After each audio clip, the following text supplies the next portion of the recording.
మరణం తర్వాత మనిషి ఎక్కడికి వెళ్తాడు అంటే చాలామంది ఏమంటారంటే మనిషి మరణించాక ఆ కార్యక్రమం ఏదైతే ఉందో అది అయ్యేదాకా ఇక్కడెక్కడే తిరుగుతూ ఉంటాడు.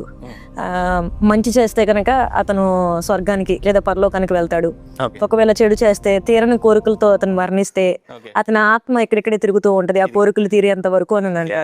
నిజమేనా అసలు? ఇది కంప్లీట్ గా నాస్తికుల యొక్క ప్రశ్న, అంటే దేవుని ఎరుగినటువంటి వారు అడిగే ప్రశ్న. అయితే ఓకే, ఆ కోణంలో కూడా ఆలోచిద్దాం. చాలామంది ఏంటంటే వారికి ఏదైనా ఆశలు ఉండి చనిపోతే వాళ్ళు ఇక్కడే తిరుగుతూ ఉంటారు అని అంటూ ఉంటారు, అవునా? సో కానీ ఆశలుండి చనిపోతే కాదు, ఆశలు లేకుండా చనిపోయినా సరే వాళ్ళు ఇక్కడ ఉండరు, వాళ్ళు వెళ్ళిపోతారు. అయితే పడిపోయినటువంటి దురాత్మల సమూహం ఏదైతే ఉందో, దురాత్మల సమూహం